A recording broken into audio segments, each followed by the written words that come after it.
WhatsApp guys, I am AP. I hope you are doing well. इस lecture में हम लोग क्या देखेंगे, मिसलेनियस क्वेश्चंस करेंगे।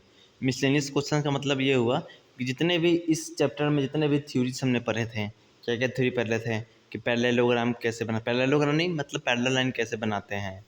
फिर हमने ट्रायंगल कैसे बनाते हैं जब हमें तीनों साइड्स पता हो। ट्रायंगल कैसे बनाते हैं जब हमें दो साइड्स और उनके बीच का एंगल पता हो। ट्रायंगल कैसे बनाते हैं जब हमें दो एंगल और उनके साइड का बीच का साइड पता हो। और फिर हम राइट एंगल ट्रायंगल कैसे बनाते हैं ये हमने सीखा था।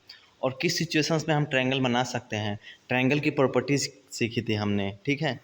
और किस सिचुएशन में ट्रायंगल बना सकते हैं, किस सिचुएशन में ट्रायंगल नहीं बना सकते हैं, ये सब चीज़ था।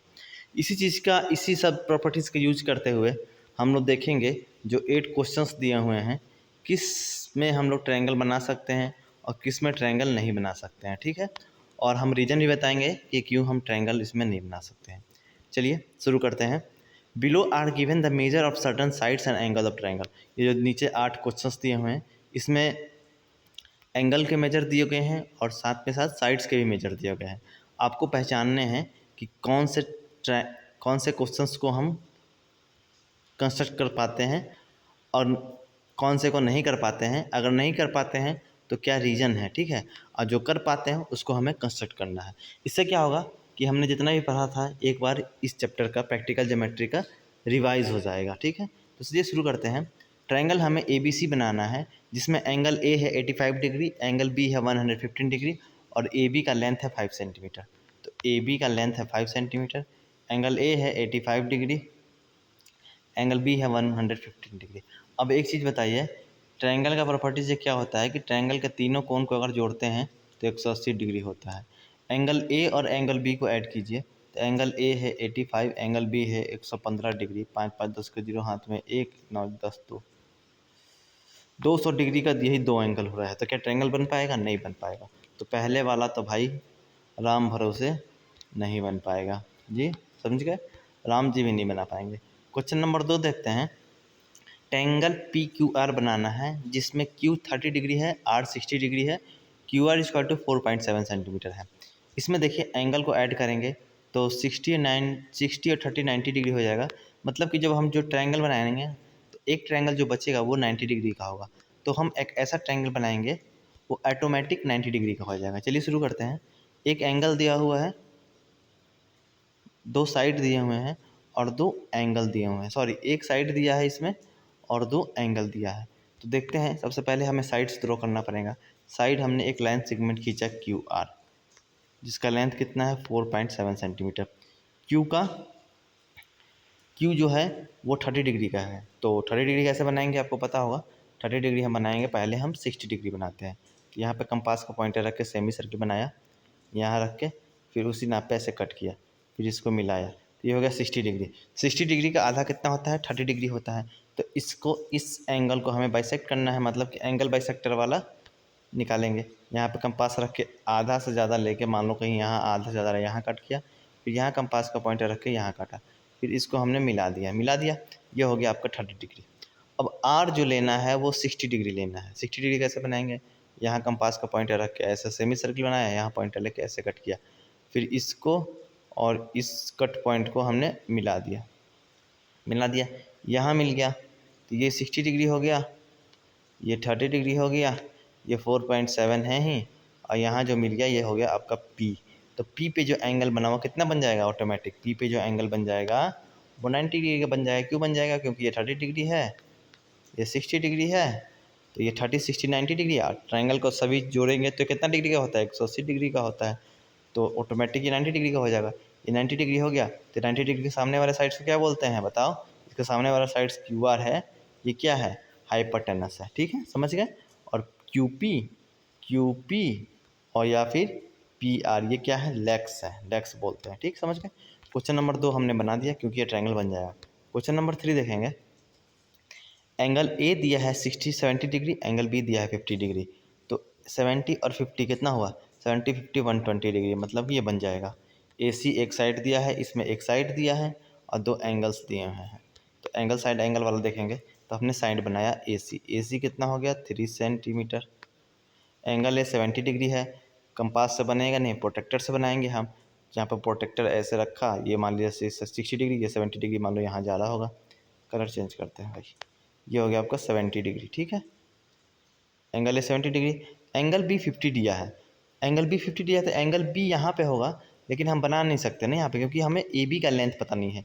तो क्या करेंगे, अगर हम एंगल सी निकाल देंगे तो हमारे लिए ईजी हो जाएगा। अब देखिए एंगल ए 70 है, एंगल बी 50 है, तो एंगल सी कितना हो जाएगा, 60 डिग्री होगा। क्यों होगा, क्योंकि 70 और 50 120 डिग्री, और ट्रायंगल का सभी 180 डिग्री होता है, तो एंगल सी ऑटोमेटिक 60 डिग्री हो जाएगा। तो यहाँ पे हमें 60 डिग्री बनाना है, सेमी सर्कल बनाया, यहाँ पॉइंटर रख के पास का पॉइंटर यहाँ कट किया, इसको मिला दिया, तो ये ऑटोमेटिक जो हो गया, ये एंगल बी जो हो गया ये 50 डिग्री अपने आप हो जाएगा, क्योंकि हमने सी 60 डिग्री बनाया, तो ये हमारा ट्रायंगल बन गया।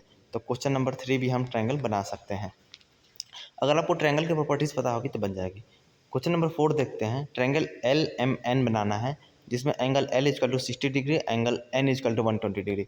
60 120 को ऐड कीजिएगा, 120 डिग्री और 60 डिग्री को ऐड कीजिएगा तो 100 डिग्री 180 डिग्री हो जाएगा। तो दो ही एंगल्स को ऐड करने पे 180 डिग्री हो रहा है। तो त्रिभुज का तीसरा कोण क्या 0 डिग्री का होगा क्या, 0 डिग्री का कभी कोण नहीं होगा, ठीक है, त्रिभुज में। तो ये क्वेश्चन नंबर 4 भी नहीं बन पाएगा, ठीक है। क्यों नहीं बन पाएगा, क्योंकि इसमें दो ही कोन्स को, कोण का ऐड, दो ही एंगल्स का ऐड क्या हो गया बताओ, 180 डिग्री हो गया। लेकिन त्रिभुज का नियम हमने ये पढ़ा था कि त्रिभुज के तीनों कोण का योग 180 डिग्री होना चाहिए। क्वेश्चन नंबर 5 देखते हैं। आपने एक ट्रायंगल की प्रॉपर्टीज़ पढ़ी थी कि त्रिभुज के किसी भी दो भुजाओं का योग तीसरे से हमेशा बड़ा होता है। वैसे मान लो कि ए बी सी है, अगर हम A B plus B C करते हैं, बी सी मतलब वो मत समझना स्कूल वाली बी सी, ठीक है, वो बड़ी होगी किससे, ए सी से बड़ा होगा। या फिर हम ए बी प्लस ए सी करते हैं, वो बड़ा होगा किससे, बी सी से बड़ा होगा, ठीक है। या फिर हम बी सी प्लस ए सी करते हैं, वो बड़ा होगा किससे, ए बी से। मतलब कि त्रिभुज के किसी भी त्रिभुज के दो भुजाओं का योग तीसरे से हमेशा बड़ा होगा। तो क्वेश्चन नंबर 5 में हम लोग वही करेंगे, ठीक है। अब बी सी और ए बी को ऐड करते हैं, चलो येलो कलर का यूज करते हैं, देखते हैं। बी सी और ए बी को यूज कर ऐड करोगे तो बी सी 2 है, ए बी 4 है, तो ये 6 हुआ। 6 जो है वो 2 से क्या है, बड़ा है। तो चलो यहाँ तक तो सही हुआ। दूसरा यूज करेंगे, ए बी और ए सी को जोड़ेंगे, 4 + 2, 4 + 2 = 6 हुआ। 4 + 2 = 6 हुआ कि नहीं हुआ, जबकि बी सी से बड़ा है, ठीक है। क्वेश्चन नंबर, अब बी सी को और ए सी को ऐड करेंगे, अभी तक तो बन पा रहा है। बी सी को ऐड किया 2 और ये हो गया 2 4, जो ए बी के बराबर हो रहा है, ठीक है। तो क्या करेंगे, बन पाएगा। हमने तो यही पढ़ा था कि किसी भी त्रिभुज के दो भुजाओं का योग तीसरे से बड़ा होता है या फिर बराबर भी होता है, ठीक है, बराबर भी हो सकता है, समझ गए। चलिए, नहीं समझ में आ रहा हो तो अब क्या कीजिएगा, अब एक बार चेक कर लीजिएगा। यहाँ पे देखिए 2 सेंटीमीटर, 2 सेंटीमीटर का आपने ए बी आपने 4 सेंटीमीटर का रख लिया, ठीक है। बी सी की लेंथ 2 सेंटीमीटर, यहाँ पे बी सी, यहाँ पे कंपास का पॉइंट रख 2 सेंटीमीटर यहाँ कट कीजिएगा, यहाँ रख के यहाँ कट कीजिएगा। अगर कहीं ना कहीं जाके कट जा रहे हैं तो बन जाएगा, नहीं कट पा रहा है तो नहीं बनेगा। क्वेश्चन नंबर 6 देखते हैं। पी क्यू आर ट्रायंगल बनाना है हमें, 3.5 सेंटीमीटर है, 4 सेंटीमीटर है, 3.5 सेंटीमीटर है। ये आइसोसेलेस ट्रायंगल है। इन दोनों को जोड़ेंगे, किसी भी त्रिभुज के दो भुजाओं का योग तीसरे से हमेशा बड़ा होता है या फिर बराबर होता है। ये हम चेक करेंगे। 3.5 और 4 जोड़ेंगे तो 9.3 और यार 7.5 हो जाएगा, तो बड़ा हो जा रहा है। किसी को जोड़िएगा तो बड़ा हो जाएगा। तो मतलब कि ये क्वेश्चन नंबर 6 भी बन जाएगा, आप बना लीजिएगा। क्वेश्चन नंबर 7 देखते हैं। एक्स वाई की वैल्यू 3 है और वाई जेड की 4 है, एक्स जेड की 5 सेंटीमीटर है। तो मैं ये आँख बंद करके बता देता हूँ, ये एक राइट ट्रायंगल होगा। क्यों होगा, क्योंकि 3 का स्क्वायर कीजिए प्लस 4 का स्क्वायर कीजिए, 3 का स्क्वायर 9, 4 का स्क्वायर 16 और ये 5 का स्क्वायर कितना हो जाएगा, 25 होगा। तो 16 और 9 कितना, 25 हो गया। तो हमने राइट एंगल ट्रायंगल का प्रॉपर्टीज़ क्या पढ़ा था, राइट एंगल ट्रायंगल का प्रॉपर्टीज़ ये पढ़ा था कि दो लेग्स के स्क्वायर और जो हाइपोटेनस का स्क्वायर होगा, दोनों को ऐड करेंगे, लेग्स वाले स्क्वायर को हाइपोटेनस के स्क्वायर के क्या होगा, बराबर होगा। तो क्वेश्चन नंबर 7 जो है वो क्या है बताइए, राइट एंगल ट्रायंगल बनेगा। आप इसको बना लीजिएगा, ठीक है। क्वेश्चन नंबर 8 को देखते हैं। D is equal to 4.5 centimetre, E F is equal to 5.5 centimetre. इसको ऐड कीजिएगा 10 सेंटीमीटर, इससे बड़ा है। इन दोनों को ऐड करके देखिए, 5.5 सेंटीमीटर, 4 से 9.5 सेंटीमीटर, इससे बड़ा हो रहा है। तो मतलब कि ये भी क्वेश्चन नंबर 8 भी बन जाएगा, आप बना लीजिएगा। बहुत ईजी है। कौन सा प्रोसीजर से बनेगा? साइड वाले प्रोसीजर से बनेगा। आपको डी लेंथ का एक लाइन सेगमेंट बनाना है 4.5 सेंटीमीटर का। फिर ई एफ आपको यहाँ ई है गया, ई एफ से कंपास की मदद से 4.5 सेंटीमीटर पे यहाँ पे कट करना है 5.5 सेंटीमीटर पे, और डी एफ मतलब इधर जाएगा 4 सेंटीमीटर पे। जहाँ दोनों कट हो जाएंगे कंपास वाला जो आर्क बनाते हैं वहाँ एस को यहाँ पे आप एफ रख दीजिएगा, तो यहाँ पे ट्रायंगल बन गया। तो यहाँ एक बार हमने क्या किया, ट्रायंगल की प्रॉपर्टीज़ को रिवाइज भी कर लिया है और समझ भी लिया किस केस में ट्रायंगल बनेंगे और किस केस में ट्रायंगल नहीं बनेंगे। ठीक है, वीडियो अच्छा लगा तो वीडियो को लाइक कीजिएगा, चैनल सब्सक्राइब कीजिएगा और अपने दोस्तों को जरूर बताइएगा। Thank you so much, bye bye. यहाँ पे हमारा लेक्चर ख़त्म होता है, chapter 10 practical geometry class 7th का ख़त्म होता है। नेक्स्ट लेक्चर में चैप्टर 11 को करेंगे। ठीक है, thank you so much, bye bye.